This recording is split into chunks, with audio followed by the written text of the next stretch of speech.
तुला शिकवीन चांगलाच धडा या मालिकेच्या आजच्या भागात आपण पाहणार आहोत. अधिपती आणि अक्षरा पुन्हा भारतामध्ये आलेले असतात. चारुहास सर अक्षराला कॉल करून विचारतात की तुम्ही आत्ता कुठे आहात. त्यावर अक्षरा सांगते की आम्ही आत्ताच लँड झालोय आणि आपल्या घराकडेच येण्यासाठी निघालोय. त्यावर चारुहास सर म्हणतात की ट्रिप तर ठीक झाली ना, आणि मला तुझ्याशी खूप महत्त्वाचं बोलायचं आहे. त्यावर अक्षरा म्हणते की हो बाबा, आपण घरी आल्यानंतर बोलूयात, आणि मग ती फोन ठेवून देते. तर अधिपती म्हणत असतो की काही म्हणा मास्तरीनबाई, पण आपल्या गावाकडची माती, गावाकडची हवा काहीतरी वेगळीच असते. जगाच्या पाठीवर कुठेही जा, पण तरीही गावाकडची ओढ लागतेच. तर अक्षरा म्हणते की अगदी खरं आहे, आपलं गाव, गावाकडचं वातावरण म्हणजे काहीतरी वेगळंच आहे. आणि मग ते दोघेजण याविषयीच बोलत राहतात. त्यानंतर अधिपती या ट्रिपसाठी अक्षराचे आभार मानत म्हणतो की मास्तरीनबाई, तुमच्यामुळे आपल्याला ही ट्रिप करता आली. या ट्रिपमधील प्रत्येक क्षण अगदी सुवर्णाक्षरांनी लिहून ठेवावा असा आहे. तर अक्षरा म्हणत असते की अगदी खरं आहे अधिपती, मात्र हे सगळं माझ्यामुळे नाही तर बाबांमुळे शक्य झाले, आणि तुम्ही एकदा यासाठी बाबांना नक्की थँक्यू म्हणा. मात्र ते ऐकून अधिपतीचा चेहराच पडतो. तर दुसरीकडे चारुहास सर आजी यांची अधिपती आणि अक्षराच्या स्वागताची तयारी सुरू असते. चारुहास सर आजींना सांगत असतात की आज जेवणामध्ये काहीतरी गोडधोड पदार्थ बनवा, आणि ते चंचलाला सुद्धा स्वागताची तयारी करायला सांगतात. पण ती हसतच म्हणते की त्यांचं काय स्वागत करायचं आहे, ते काही लढाईवरून येणार आहेत का. पण चारुहास सर रागातच तिच्याकडे बघत असतात. त्यामुळे मग ती गुपचूप स्वागताची तयारी करायला सुरुवात करते. पण तितक्यात दुर्गीसुद्धा त्या ठिकाणी येते.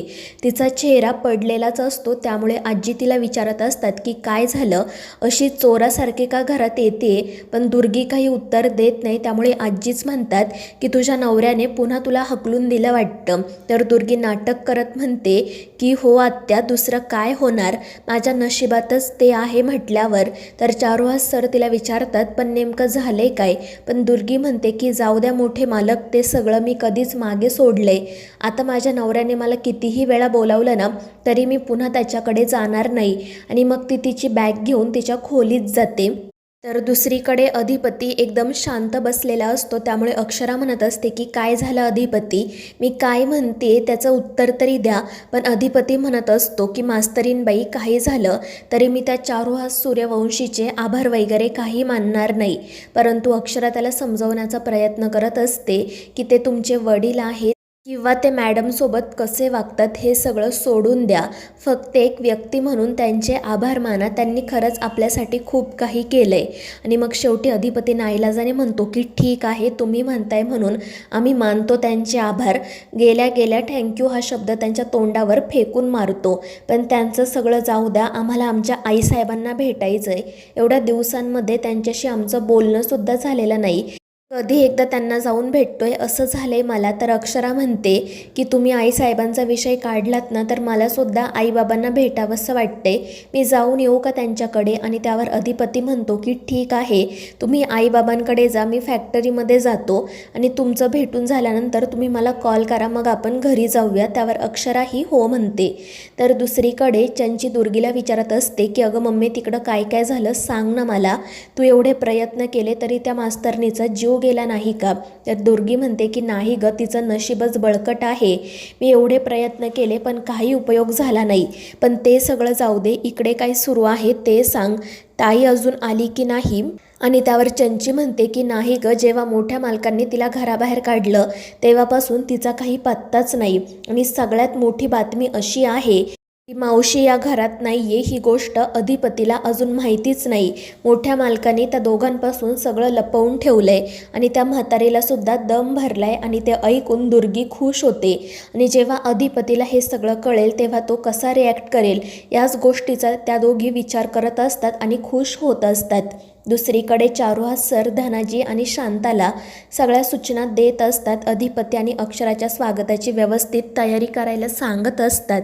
आणि मग त्यानंतर आजी चारुहास सरांना विचारतात की ते सगळं ठीक आहे, पण तुम्ही काय ठरवलंय, त्या दोघांना तुम्ही काय सांगणार आहात. कारण अधिपती आल्या आल्या आईसाहेब आईसाहेब करेल. त्यावर चारुहास सर म्हणतात की ते बघूयात आपण काय करायचं ते. पण आजी म्हणत असतात की असं कसं बोलताय तुम्ही, आता तर त्याला सांगावं लागेलच ना. मात्र चारुहास सर म्हणत असतात की आधी त्यांना येऊ द्या, सावकाशपणे सांगूयात.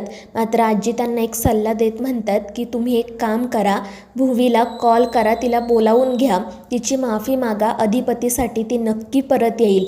मात्र चारुहास सर म्हणत असतात की माझा निर्णय ठाम आहे, काही झालं तरी मी त्या बाईला परत बोलावणार नाही आणि अधिपतीला काय सांगायचं ते मी ठरवेल. आणि त्यांचं असं बोलणं ऐकून मग आजींचा नाईलाज होतो आणि मग त्यानंतर थोड्याच वेळामध्ये अधिपती आणि अक्षरा येतात. त्या दोघांना बघून सगळ्यांनाच खूप आनंद होतो, मात्र त्याचसोबत भीतीसुद्धा वाटत असते. ते दोघेही घरी आल्यामुळे खूप खुश असतात आणि मग आजी पटकन त्यांचं स्वागत करण्यासाठी जातात. त्या अधिपती आणि अक्षराचं औक्षण करतात. तर अधिपती आईसाहेबांबद्दलच त्यांना विचारत असतो, पण आजी काहीच उत्तर देत नाही. तर चारुहास सर अक्षराला ट्रीपबद्दल विचारत असतात. ती सांगते की बाबा ट्रीप खूप छान झाली, तुम्ही खरंच सगळं खूप छान मॅनेज केलं होतं. आणि ते ऐकून चारुहास सरांनाही आनंद होतो. त्यानंतर मग अधिपती आणि अक्षरा घरात येतात. अधिपती आजींना विचारत असतो की सगळेजण इथे आहेत पण मेन माणूसच नाही, आमच्या आईसाहेब कुठे आहेत. पण आजी काही उत्तर न देता खाली मान घालतात. तर अक्षरा चारुहास सरांकडे बघत असते, ते सुद्धा टेन्शनमध्ये असतात, त्यामुळे अक्षरा काळजीत पडते. नेमकं काय झालं असेल असा तिला प्रश्न पडतो. तर इकडे अधिपती सतत काही ना काही विचारत असल्यामुळे आजी म्हणते की अरे हे काय चाललंय तुझं, आधी तू जाऊन फ्रेश होऊन घे आणि मग आपण बोलूयात. पण अधिपती म्हणतो की असं कसं आजी, आधी मला आईसाहेबांना भेटायचं आहे. आणि मग तो लगेच भुवनेश्वरीच्या खोलीकडे जाण्यासाठी निघतो. पण अक्षरा त्याला थांबवत म्हणते की आधी तुम्ही बाबांना थँक्यू तरी म्हणा. तर अधिपती म्हणत असतो की मास्तरीनबाई ते सगळं नंतर, आधी मला आईसाहेबांना भेटू द्या. आणि मग तो भुवनेश्वरीच्या खोलीत जातो. पण ती तिथेही नसल्यामुळे तो काळजीत पडतो आणि तिला कॉल करण्याचा प्रयत्न करतो, पण तिचा फोन अजूनही बंदच लागत असतो. त्यामुळे अधिपती घाबरतो, आईसाहेब नक्की कुठे असतील, त्या आमच्यावर रुसल्या तर नसतील ना, नेमकं काय झालं असेल असे त्याला अनेक प्रश्न पडतात. तर इकडे अक्षरासुद्धा आजींचा आणि चारुहास सरांचा चेहरा बघून त्यांना विचारत असते की काय झाले ते प्लीज मला सांगा, मी आल्यापासून नोटीस करते तुम्ही कोणत्या तरी दडपणाखाली दिसताय, काय लपवताय तुम्ही. पण त्यावर ते दोघेही काही उत्तर देत नाही. अक्षरा पोटतिडकीने चारुहास सरांना विचारत असते की बाबा काय झाले प्लीज सांगा, पण ते काहीच उत्तर देत नाही. तितक्यात अधिपतीसुद्धा त्या ठिकाणी येतो. तो पुन्हा आजीला आईसाहेबांबद्दल विचारायला सुरुवात करतो, पण आजी काही उत्तर देतच नसतात आणि त्यामुळे अधिपती काळजीत पडतो. तर दुर्गी आणि चंची लांबूनच हा सगळा तमाशा बघत असतात आणि हसत असतात. त्यानंतर मग त्या दोघी मुद्दाम अधिपती समोर येतात. अधिपती त्यांनासुद्धा विचारतो. तर चंची पटकन काहीतरी बोलणार इतक्यात चारुहास सर रागात तिच्याकडे बघतात, त्यामुळे ती गप्प बसते. आणि मग त्यानंतर आजीच अधिपतीला म्हणतात की तू जाऊन आधी फ्रेश हो, कपडे बदल, चहा नाश्ता कर, मग आपण बोलूयात. पण अधिपती म्हणत असतो की नाही, आईसाहेबांना भेटल्याशिवाय आम्ही कितीही वेळा आंघोळ केली ना तरी आम्हाला फ्रेश वाटणार नाही, आता आधी आम्ही आईसाहेबांनाच भेटणार. तर मित्रांनो, या मालिकेच्या पुढील भागांच्या अपडेट्ससाठी आपल्या चॅनेलला सबस्क्राईब करा.